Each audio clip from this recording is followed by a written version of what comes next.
All right, and Secretary Krishnan from the Ministry of Electronics and IT, who's been a thought leader in digital transformation for a very long time, is going to give opening remarks for the day, so I'd like to welcome him on stage.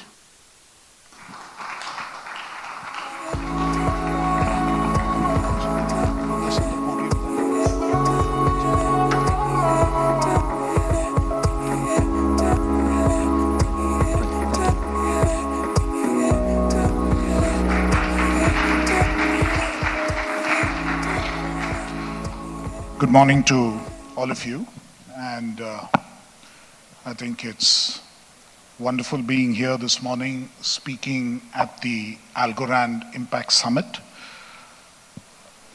I understand that Algorand is now quite the thing in Web3 and blockchain technology with an extensive following all over the world, and even this event is being webcast across the world, and it's an event which is attracting a lot of attention. And I think it's very fitting that this event is being held here in India, in Delhi, where there's a substantial adoption of technology as we go along.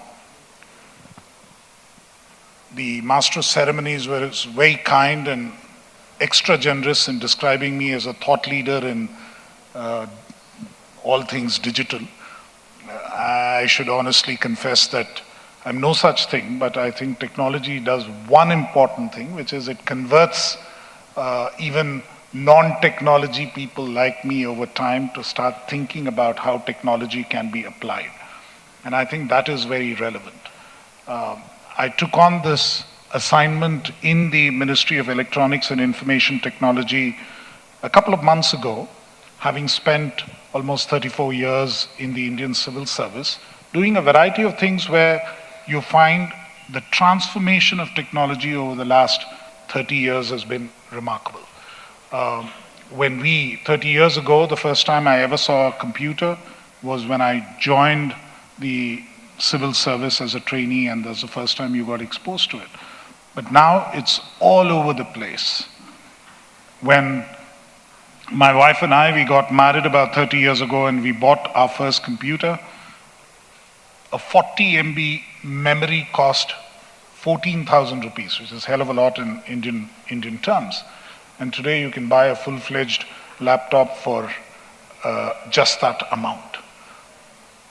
It's become so ubiquitous, it's become something which is extensively utilized and something that everybody is using. And there are newer and newer areas of technology which are coming up, emerging technologies which are constantly in the news. For me personally, the real test when you apply technology is it something that my mother, who's 80, can actually use? That is the accessibility question that we really need to look at. Many of us are fairly comfortable adapting to technology, and a generation after mine is probably much more adaptable. If you asked a 10-year-old today, he's probably the best equipped to use it. But in countries like India, large population, large number of people who are just coming into literacy, on the one hand, we have almost 2 million technology degree holders, STEM degree holders coming into the market every year. But on the other hand, you have a fairly sizable population which is isolated from this. So that is where I think technologies like Web3, the blockchain, have an important role. The key point is it democratizes access. It makes sure that it is available to a range of people across. It breaks many monopolies, including monopolies of the state. Historic monopolies which the state has held, it enables people to break out of in terms of what becomes verified and what becomes something which is acceptable. I mean, everyone today, I think, the first thing which comes to mind is crypto and cryptocurrency and the impact that it has. In the Indian context, we don't know whether it is strictly speaking legal, but we know that it makes money and therefore it has to be taxed. And therefore, gains from that are taxed, but whether it is recognized, we are not very sure. Having said that, our central bank themselves want to put together a digital currency.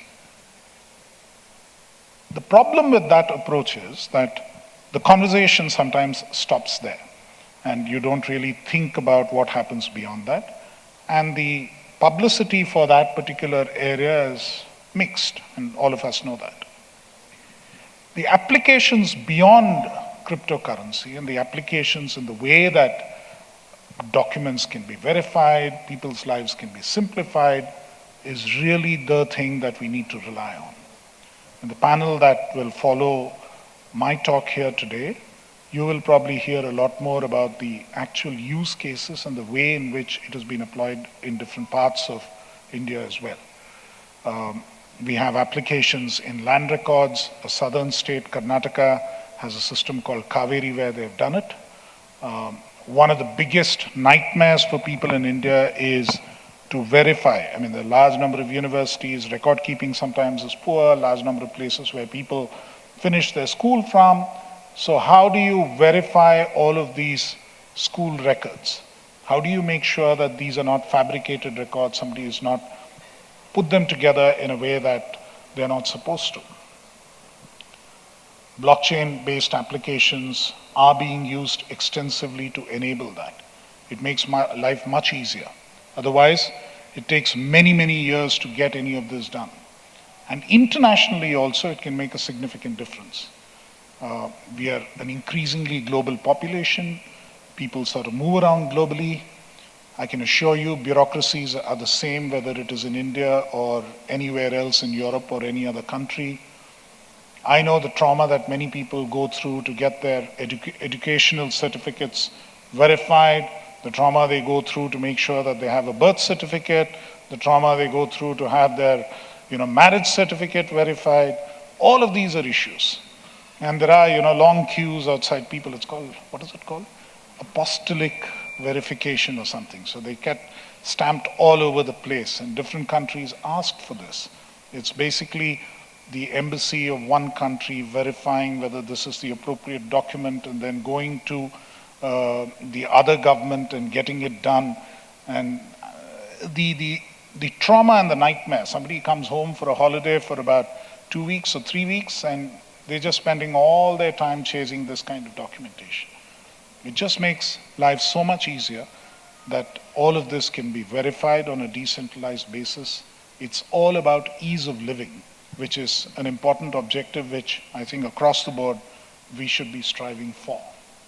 So I think from that perspective, what can happen with Web3 and the potential that it can actually result in, especially in a country like India, there's so much more that needs to happen, so many more ways in which this can be used to verify a range of contracts, so much more that can be done in e-commerce, so much more that can be done for small businesses, so much more that can be done to handle transactions amongst people who would not otherwise have a way of verifying these transactions.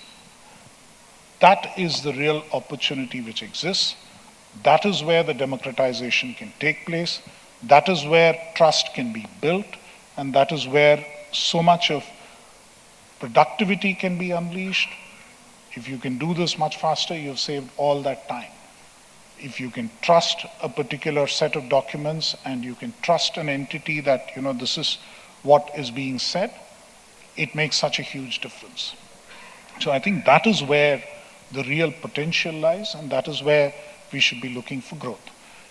The advantage then again with India is, given the stage of development that we are, and given what the possibilities are, many of these emerging technologies across the world now are regarded as probably offering the opportunity that the 19th century industrial revolution offered. The kind of economic transformation that can take place and what happened in the 19th century is something that can happen again through the application of many of these technologies. Whether you take artificial intelligence, whether you take the blockchain applications, a range of these technologies together can actually enable that in terms of enhancing productivity, in terms of enabling people to be more effective participants in the economy. If that's an opportunity, then India has a chance. and you can actually leapfrog and move ahead. And that is the direction in which the government of India thinks about all of this, in terms of the way we attempt to regulate this, in terms of what is possible in the regulatory space to make sure that as long as you're not doing harm, give the space to actually innovate and move forward.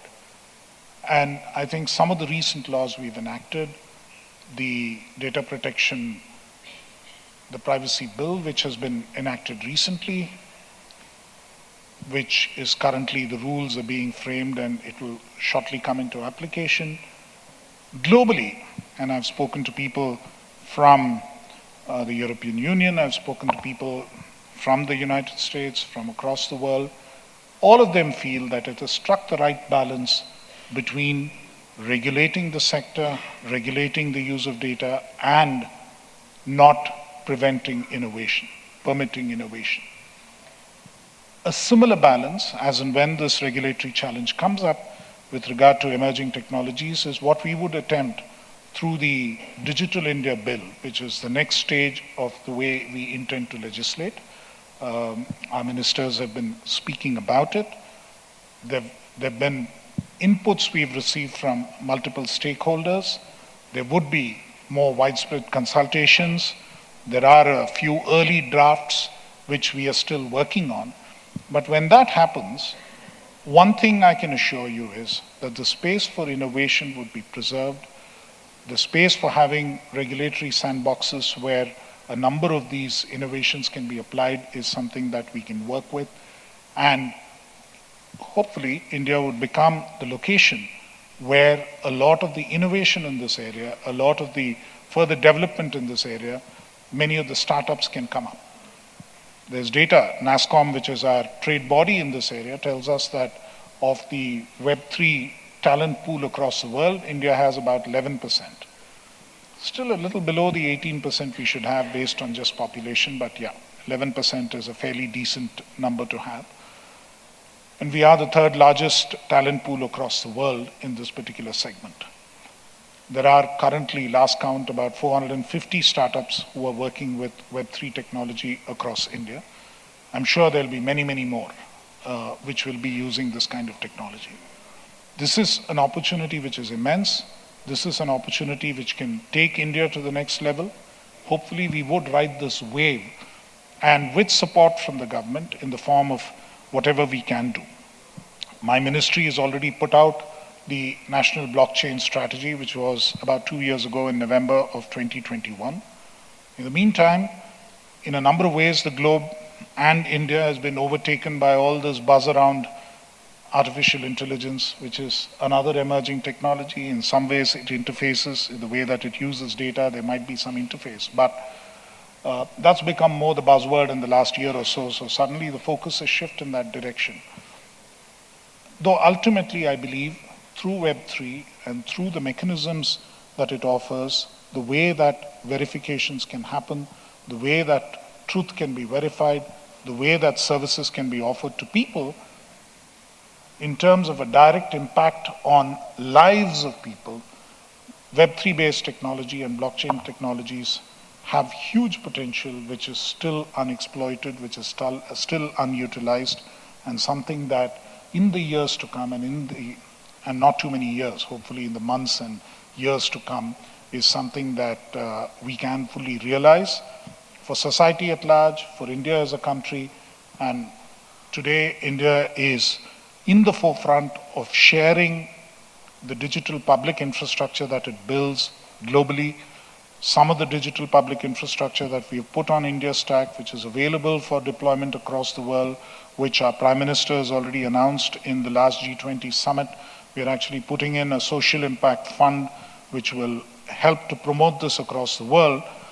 All of those elements, whatever developments take place in this area, whatever happens which is for the greater good of the world, is something that India would be more than happy, more than prepared to share with other countries, other societies, and other communities.